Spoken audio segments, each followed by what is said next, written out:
are share prices headed for a crash? Some big financial institutions seem worried that they are.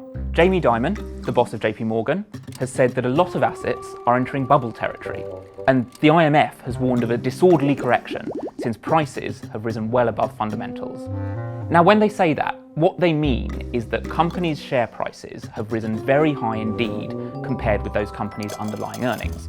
In fact, on some measures, they've only been this high once before, during the dot-com bubble, and that ended with a long crash in which a lot of investors lost a lot of money. So when is the crash coming? To know that, we need to predict when prices will go from rising calmly to falling sharply. A trader would describe that as forecasting volatility, or vol. And the trouble is that forecasting the sudden burst of volatility you get during a crash is virtually impossible. From day to day, traders forecast vol using a simple rule.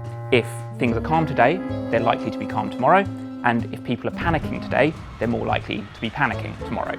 Unfortunately, the mathematical models that capture that behaviour aren't good at predicting when the switch is going to take place, when things suddenly jump from calm to panicked.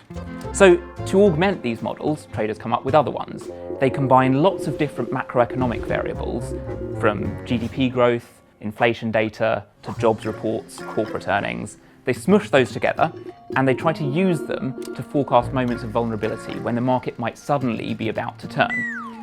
Almost none of those models, however, actually work very well, and even for the ones that do, it's too much to expect them to predict a sudden genuine shock, like a pandemic or a run on a bank. In practice, what traders do to protect themselves from a crash is to try to spot one after it's already started, but early, then cut their losses and get out of the market while they can. They might, for example, notice that a lot of different asset prices are suddenly falling together, or correlations have jumped, which in the past have been a warning signal. Now, there's a takeaway here for ordinary investors. People on Wall Street might be warning that markets are unusually vulnerable to a crash, and if history is anything to go by, they're right. But do not rely on them to tell you when the crash is coming. They don't know, and neither does anybody else.